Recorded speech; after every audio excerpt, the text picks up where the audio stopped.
নুটুবাবু কুটুবাবুর বাড়িতে একটি ভাড়াটিয়ে জোগাড় করে দিয়েছে।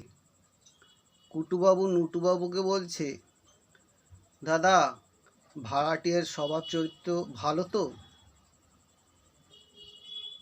নুটুবাবু বলছে, ছেলেটিকে দেখে তো খুব ভালো মনে হয়, কিন্তু আমি লক্ষ্য করেছি দিনে দুবার দুটো মেয়ে গলার সঙ্গে ফোন করে।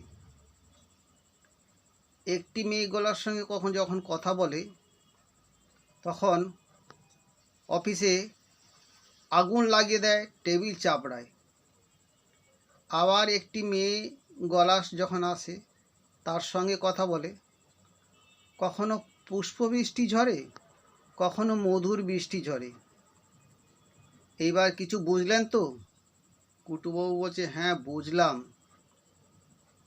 কখনো ফোন আসলে ফুলি, কখনো ফোন আসলে ফুলকলি, এই তো।